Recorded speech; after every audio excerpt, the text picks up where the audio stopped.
بہت زیادہ یہ اصرار بھی تھا اور واقعی کہ سیاست کرتے کرتے واقعی اتنا زیادہ کر جاتے ہیں یہ سارے. پر میں یہ ضرور ہے کہ اس وقت عید کا موقع ہے, خوشی کا موقع ہے, اور یہ ہمیں نہیں بھولنا چاہیے کہ اس وقت جو ہر آدمی کے لیے ایک قسم کی خوشی نہیں ہوتی ہے. مہنگائی ہے, اس عید کے اندر بھی لوڈ شیڈنگ چل رہی ہے, کرکٹ کا غم بھی لگ گیا ہوا ہے. مگر ہم خاص طور پہ جو ہے ہم یہاں سارے جرنلسٹ بیٹھے ہوئے ہیں تو ایک ہمارے لیے بھی ایک اوور رائڈنگ فکر ہے کہ ابھی تو ہم خود بائی چوائس انٹرٹینمنٹ یا لائٹ گفتگو کر رہے ہیں, مگر شاید ایسی سچویشن آ جائے کہ صرف یہی کیا کریں گے, کیونکہ جس قسم کی قدغنیں میڈیا کے اوپر آتی جا رہی ہیں اور کوئی احساس نہیں کوئی کر رہا کہ صوبوں میں اور وفاق میں ایک قسم کا کمپٹیشن لگا ہوا ہے کہ جناب کون کتنے زیادہ سخت قانون لے کے آتا ہے. اچھا عامر صاحب, میڈیا کے اوپر جتنی قدغنیں ہیں اور میڈیا کی جو تنقید ہے اس کا تو مقصد یہ ایک اصلاح ہوتا ہے, لگتا ہے ایسا ہے کہ کوئی بھی حکومت یا کوئی بھی بااختیار اپنی اصلاح چاہتا ہی نہیں, اس لیے کہ میڈیا کے آگے پابندیاں باندھی جاتی ہیں, بند باندھے جاتے ہیں؟ دو تین چیزیں ہیں میڈیا کی. پہلے تو یہ ایک بیوقوفی کی بات ہے کہ یہ روک لینا اس دور میں میڈیا کو روک کر لیں, جتنی مرضی فائر والز رہے ہیں, جتنی مرضی یہ کر لیں, تو یہ ممکن نہیں ہوگا. بلکہ یہ جو خود جو دبی دبائی اور جو اس گھٹن کے ماحول میں آتی ہے اس کے اندر ہمیشہ اسپیکولیشن بڑھتا ہے. تو فار ایگزامپل میں اب مثال دیتا ہوں, ضیاء الحق کے زمانے میں ٹوٹل سینسرشپ تھی, چند اخبارات ہوتے, ٹی وی تو تھا نہیں, تو اخبار جو ہے, مجھے اس زمانے کا میں صحافی ہوں, تو اخبار لے کے جاتے تھے, وہاں پہ ایک میجر صاحب ہوتے تھے, وہ چسپاں کیے جاتے تھے اس زمانے اخبار, وہ اتار لیتے تھے کہ 4 ڈکیتیوں کی خبر اٹھا لی فلانی کہ آپ شو کرنا چاہتے ہیں کہ ملک کے اندر کرائم بڑھا ہے, اور ہم بھاگ کے دفتر جاتے تھے اور ان کی جگہ پہ پازیٹیو خبریں ہمیں دی جاتی تھی کہ ضیاء الحق نے آج سائیکل چلا دی, آج رضائیاں بانٹ دی. مگر اس سے کوئی ان کا اچھا امیج نہیں ہو گیا, بلکہ لوگ اس زمانے میں اس بات سے تعین کرتے تھے کہ ملک کے کیا صورتحال ہیں ٹرین ٹائمنگ سے, کہ سندھ سے ٹرین کتنے گھنٹے میں لاہور پہنچی, تو جتنی ڈیلے ہوتی تھی اس سے کہتے تھے کہ بہت برے حالات ہیں, اور اتنے برے حالات نہیں ہوتے تھے جتنا لوگ خود ایزیوم کر لیتے تھے, فرض کر لیتے تھے. سو جتنی روکی جاتی ہے, جو انفارمیشن آتی ہے, لوگ اتنا ہی اس کو ایگزیجریٹ کرتے ہیں, مبالغے سے کام لیتے ہیں. سو پہلی بات یہ ایک بنیادی سبق ہے.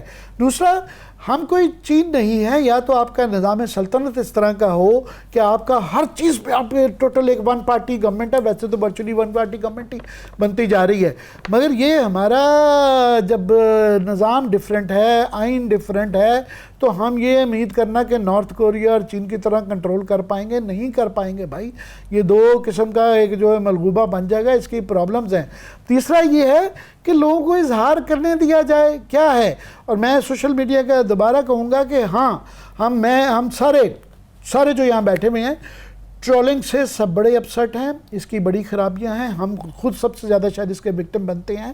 مگر اس کو درست کرنے کی ضرورت ہے, اس کے اندر ٹھیک غیر ذمہ دار لوگوں کو کنٹرول کرنے کی ضرورت ہے, اور ہم اس کے لیے آفر کرتے ہیں کہ ہمارے پاس ہم نے آپ کو متبادل نظام دیے ہوئے ہیں, اگر کچھ کمی رہ گئی ہے ہم مزید ڈائلاگ ہونا چاہیے, سٹیک ہولڈرز بلانے چاہیے, سول سوسائٹی کے لوگ ہونے چاہیے, سوشل میڈیا کے بھی نمائندے ہونے چاہیے, تاکہ اس کو امپروو کیا جا سکے. جو اس کی اچھائیاں ہیں اس کے ذریعے لوگ اپنے آپ کو ایکسپریس کر پا رہے ہیں, وہ جو ہمارے انٹرٹینمنٹ کی کمی ہے, اظہار کی کمی ہے, کریٹیوٹی کی کمی ہے, وہ اس سے پوری ہو رہی ہے. اور ویسے ہی گورنمنٹ کا اپنا یہ بڑا ایمفسس ہے کہ جی ہم نے آئی ٹی سے اتنے پیسے بنانے, اور آئندہ پہلے کے مقابلے میں سب سے زیادہ گروتھ بھی آئی ٹی کے اندر ہو رہی ہے. تو آئی ٹی کو اگر روکیں گے, سوشل میڈیا کو روکنا جو ہے, آئی ٹی کو روکنا ہے کہ ان پڑھ لوگ بھی سوشل میڈیا یوز کر پا رہے ہیں, ان کو بھی ای کامرس کرنی آ رہی ہے, تو یہ ایک تک نہیں سمجھتی. اس لیے اس کو بہتر کر لیں, امپروو کر لیں, اس کا گلا نہ دبائیں. پہلے ہی یہاں انٹرنیٹ کے اوپر بندشیں ہیں, پہلے ہی یہاں وی پی این کے اوپر جو ہے وہ ایکس ٹویٹر جو ہے وہ چل رہا ہے, سلو ڈاؤن ہو گیا ہے. ابھی یہاں نئی اتھارٹیز بن رہی ہیں. پنجاب کے اندر جو حد تک عزت کا قانون ہے, وہ ہماری بڑی امید تھی کہ مریم بی بی وہاں آئی ہیں, ان کا کریئر کا سٹارٹ ہے, وہ ایک بڑی اچھی چیزیں کریں گی. جب یہ سٹارٹ ہوا تو میرا یہ ذاتی خیال تھا کہ شاید ان کو کوئی مس گائیڈ کر رہا ہے اور یہ واپس لے لیں گے کہ اس کے اندر اتنی زیادہ خامیاں تھیں، پر وہ بضد ہیں اور اب فی الحال عدالت نے اس کو اسٹے دے دیا اور بڑی مجھے امید ہے کہ یہ ہے. مگر میں یہ سمجھنا چاہتا ہوں کہ اس کے پیچھے سوچ کیا کار فرما ہے، آفٹر کیوں کرنا چاہتے ہیں؟ Kashif starting from you. Control sir. دیکھیں یہ اس ملک میں جب بھی کوئی حکومت میں آیا اپوزیشن کے بیانات سن لیں، کسی کے بھی سن لیں، ان کو آزاد میڈیا چاہیے. میڈیا کے ساتھ کھڑے ہوں گے، آپ کیمپ لگائیں گے، آپ پیکا کے خلاف پارلیمنٹ کے سامنے بیٹھے ہوں گے. ہر سیاسی جماعت جو اپوزیشن کا حصہ ہے اس کا لیڈر آئے گا، چھوٹے موٹے نہیں، لیڈر آئے گا، بلا بلائیں گے، شہباز شریف، Nawaz Sharif, whoever it is.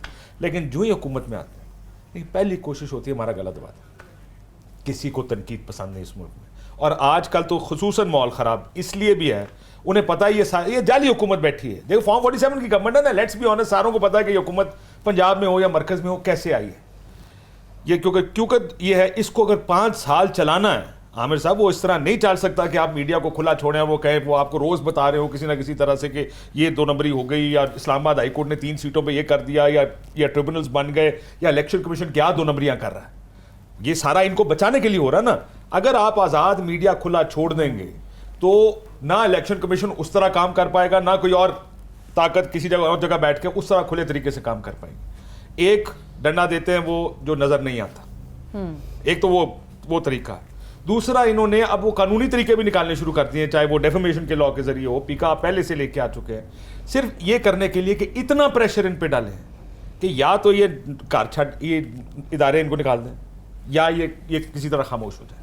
اور ہمیں ہمارے پولیٹیکل ایجنڈا کو، ہماری اس جو ہم نے نظام بنانے کی کوشش کی ہے اپنے ہاتھوں سے، اس کو کسی طرح 5 سال پورے کرنے دیں.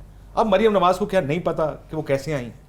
کیا کس کو نہیں پتا پنجاب میں کیا ہوا، 8 فروری کو کیا ہوا، 9 فروری کو کیا ہوا؟ یہ حکومتیں بنی کیسے؟ ایسی حکومتیں کیسے چل سکتی ہیں عامر صاحب؟ مجھے یہ بتائیں نا. ان کو بھی پتا کہ نہیں چل سکتی.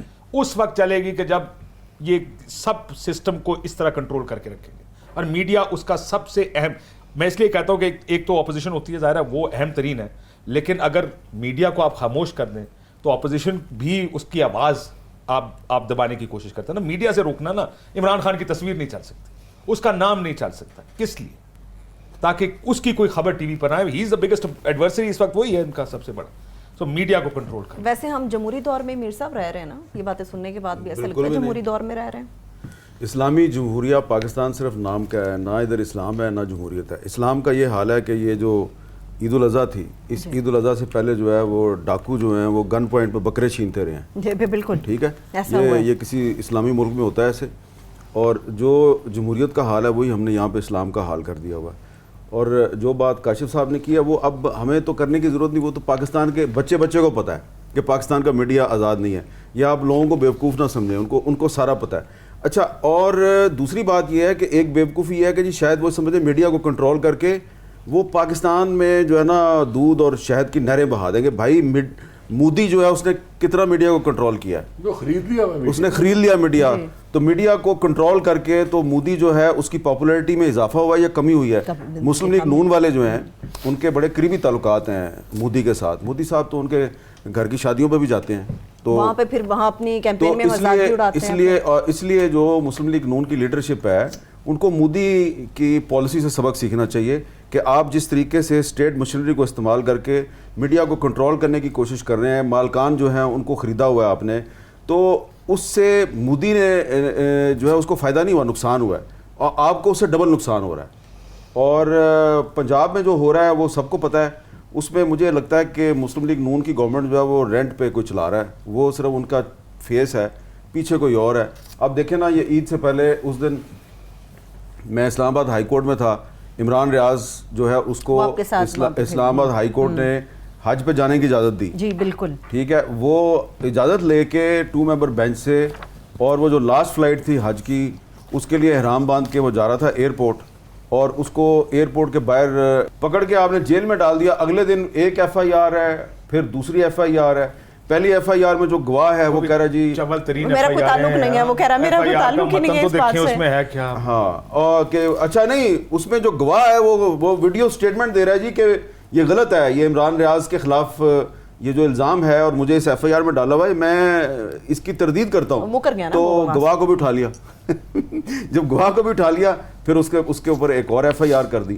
تو آپ عمران ریاض سے جتنا مرضی اختلاف کریں، اس کے بارے میں آپ کہیں کہ جی وہ کوئی جرنلسٹ نہیں ہے، وہ صرف ایک یوٹیوبر ہے، وہ پولیٹیکل ورکر ہے، وہ پی ٹی آئی کا سپورٹر ہے، جو مرضی کہیں، لیکن وہ پاکستان کا شہری تو ہے نا. اس کو اسلام آباد ہائی کورٹ نے ریلیف تو دیا نا. تو آپ نے عدالت سے ایک جو ریلیف ملا، آپ نے اس کو گن پوائنٹ پہ چھینا نہیں، آپ نے اس کو اغوا کیا. تو یہ اب تاریخ میں یہ چیزیں جو ہیں ریکارڈ ہو رہی ہیں، یہ ہمیشہ یاد رکھی جائیں گی کہ جب شہباز شریف وزیر اعظم تھے اور مریم نواز پنجاب کی چیف منسٹر تھیں تو میڈیا کے ساتھ یہ ہو رہا تھا.